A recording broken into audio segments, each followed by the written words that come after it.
first of all, the first thing that we want to understand is what is IIT JAM. IIT JAM क्या है, उसकी क्या importance है. IIT JAM basically is an exam. It's an entrance exam which is conducted for MSc in IITs. Now, till now, IIT JAM was specifically for the science fields. It was for, going in statistics, going in mathematics, and doing other PhD programs. But very recently, this is the first year that IIT is going to conduct its exam for MSc Economics in 2021. This is because IIT has realized the importance of economics, and it has started giving importance to the field of economics. All the art subjects, for that matter, have now started getting the importance, the due importance that was lagging behind. So in the coming years, we will see more of economics as a subject, not only for IITs, but also in other institutes. So this is the new beginning of economics in IITs. Now, a lot of people come up and ask, who can give this exam? Am I eligible to give this exam? Now, all people, because this is an exam for masters in economics, anybody who wants to give this exam should have a bachelor's degree. Bachelor's degree किसी भी field में हो सकती है, economics में, commerce में, science में. As long as your bachelor's degree, you have a score of 55% or a CGPA score of 5.5, you are eligible to give this exam. This is for general category. For reserved category, if your score is 5, combined CGPA score is of 5, or 50% in bachelor's, you're eligible to give this exam. Iske alawa, there is no eligibility. Anybody can give this exam. Now, if CGPA is on a different scale, it is definitely going to come out of 10. You have to give something which, if you go to an IIT website, they call it as MEQ. MEQ क्या होता है? MEQ होता है Minimum Education Qualification. मतलब अगर आपको IIT में admission मिल जाता है, एक प्रूफ देना होगा. You have to give a proof that you have cleared this minimum education qualification. You have cleared the bachelor's degree. आपके पास BCom honors, economic honors, BTech, आपके पास वो डिग्री है, उसका प्रूफ आपको सबमिट करना होगा by September 30th, 2021, after you have cleared the exam and have been provisionally admitted to the course. Now, you also have to submit a physical fitness certificate from a medical practitioner at the time of admission. Which are the institutes in IIT which are providing MSc in economics? अभी के लिए 2 institutes MSc economics provide कर रहे हैं. There are 2 important institutes, IIT Roorkee and IIT Delhi. Now, IIT Delhi says any bachelor degree, and same goes for IIT Roorkee also actually. All that they require is for you to clear the exam. Exam देने के बाद exam की complete cutoff list and ranks आएंगी. People will be admitted on the basis of their ranks. So students can come from BSc Stats, Maths, BTech, BA, BCom, any degree, any bachelor's degree, as long as you have got 55% in general category or 50% in the reserved category, and you clear the exam, you clear the cutoff, you have that rank, you will be admitted to the course. So the minimum eligibility requirement, the minimum educational qualification are pretty simple, very easy. Let us now try and understand the syllabus for the exam. The first part of the syllabus is microeconomics. Microeconomics has two parts to it. This is actually the part which is known as, people who come from Delhi University would be well aware of it. This is known as Intermediate Microeconomics Part 1. This is the part where we introduce consumer and producer theory. This is the part that is going to talk about preferences, utility function, indifference curve क्या होता है, budget line क्या होती है, उनका equilibrium कैसे निकलता है. We are going to talk about all of that in detail. Production function क्या होता है, revenue, cost, profit, long run में कैसे होता है, short run में क्या कैसे होता है. We are going to talk about all of that in detail. We are going to talk about what are the variables in short run, what are the variables in long run. So this is Intermediate Microeconomics 1. The second part of microeconomics is Intermediate Microeconomics 2. That is the part which is the second part or the advanced part of economics. In this, we are going to apply the concepts of consumer equilibrium. General equilibrium basically is 2 cross 2 cross 2 economy. We are talking about two consumers. So here we are going to talk about Edgeworth boxes. We are going to talk about what is pure exchange. What are the welfare economics theorems? This is general equilibrium. After that, we are going to talk about market structure, monopoly, oligopoly, monopolistic.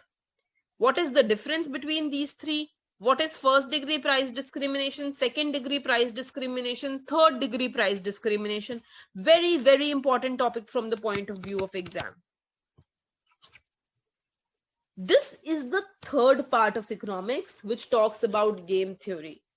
This is in itself a new, not a new, but it's a separate part of microeconomics in which we talk about Nash equilibrium. We talk about strategies.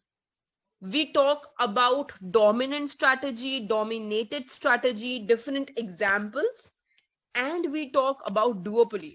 तो यहाँ तो monopoly cover हुआ, but अगर दो firms है तो वो बन गई duopoly. और duopoly में कैसे हम game theory को apply करेंगे? Cournot model, Bertrand model, Stackelberg model. That is something that we are going to do in game theory. Finally, the last part of microeconomics is public economics and market failure. Here, we are going to talk about externalities. We are going to talk about public goods, because all of these are market failures. And we are going to talk about how to deal with market failure. This is the first part of economics, which is microeconomics, divided into 4 main subtopics. The second part of economics is macroeconomics. Macroeconomics again is divided in many parts. The first part is the general part. This is the basic macroeconomics. This is very related to principles of macroeconomics. This is something that people have done in their class 11th and 12th economics also. Very basic, starting with that. So we talk about what is national income accounting. What is GDP? In GDP, what are the various ways of calculating GDP? What is income method? What is expenditure method? What is product method? We do that. That's the first thing, key concepts. Then we go ahead and we talk about the circular flow of income. How does money flows into the economy? What comes in, what goes out, what is leakage, what is injection? So we talk about all of that. What happens in closed economy, what happens in open economy. Then in the second part, we talk about, this is the second part, where we talk about the consumption functions. We talk about the various types of hypothesis. What is hypothesis of what is permanent income hypothesis? What is life cycle hypothesis? We talk about investment function. The third part is business cycles and economic models. This is the second It can be called the second part of macro, in the sense that this is an intermediate level of macro. Actually, this becomes intermediate macro 1. This becomes intermediate level of macroeconomics 2. This is also intermediate macro.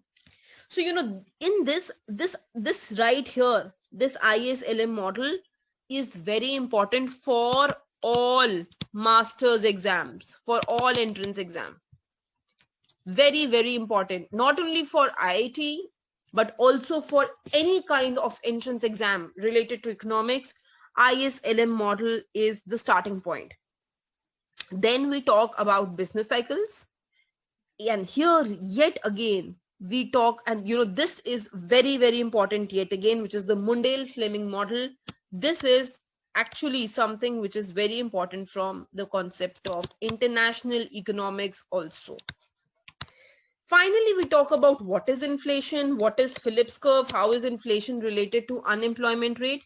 And this part, the last part, is actually a part of development economics.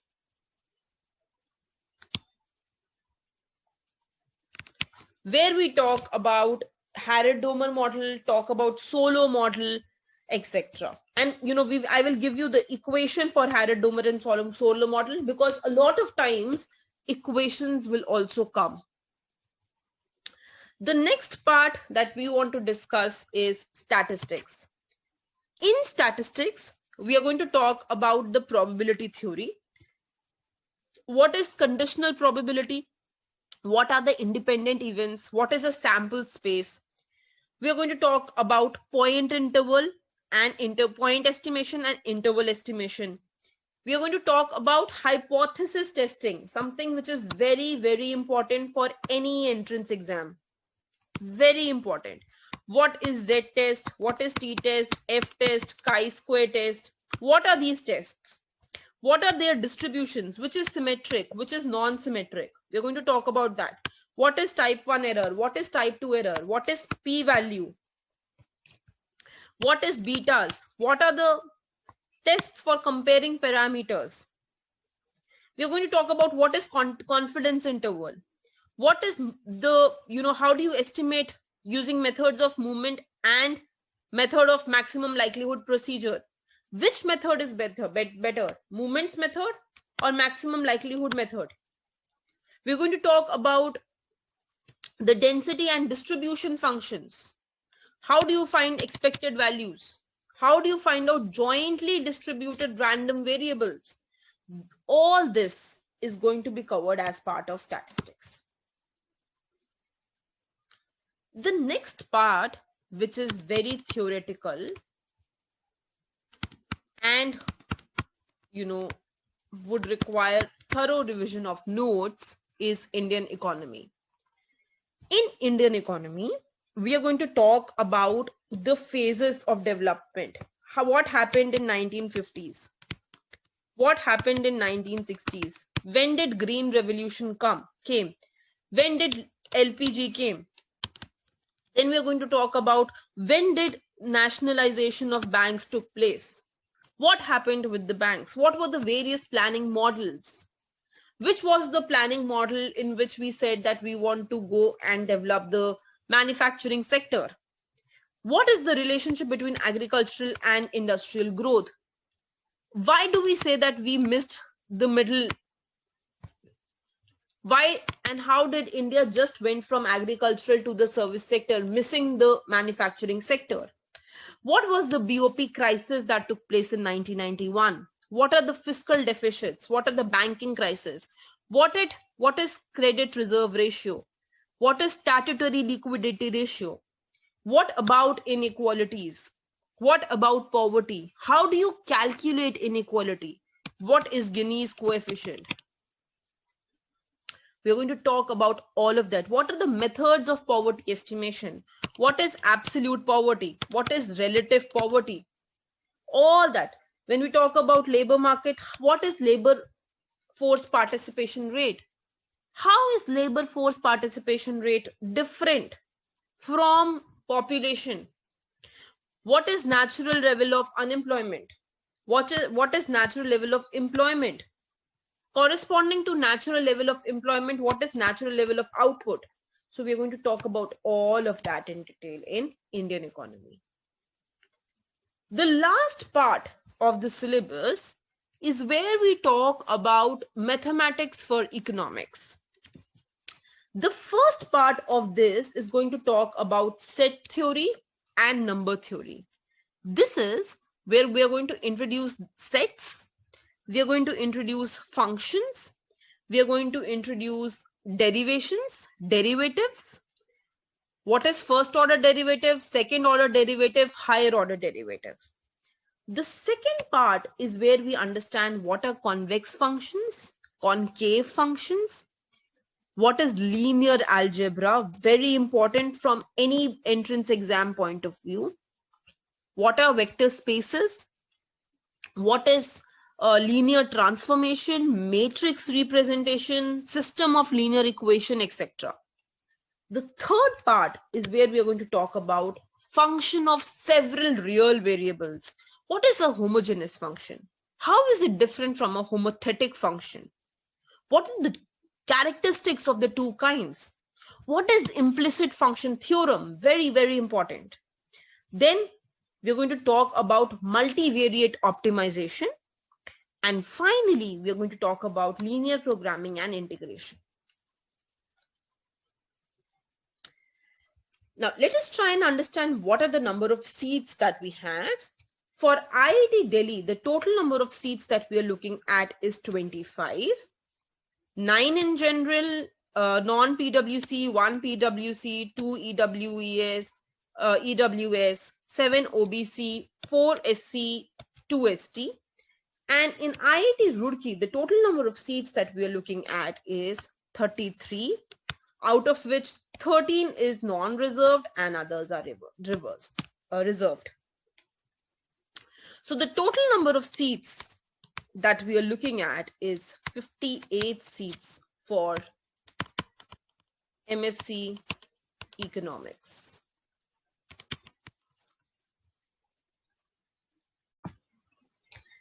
Let us now try and understand what is going to be the pattern of the exam.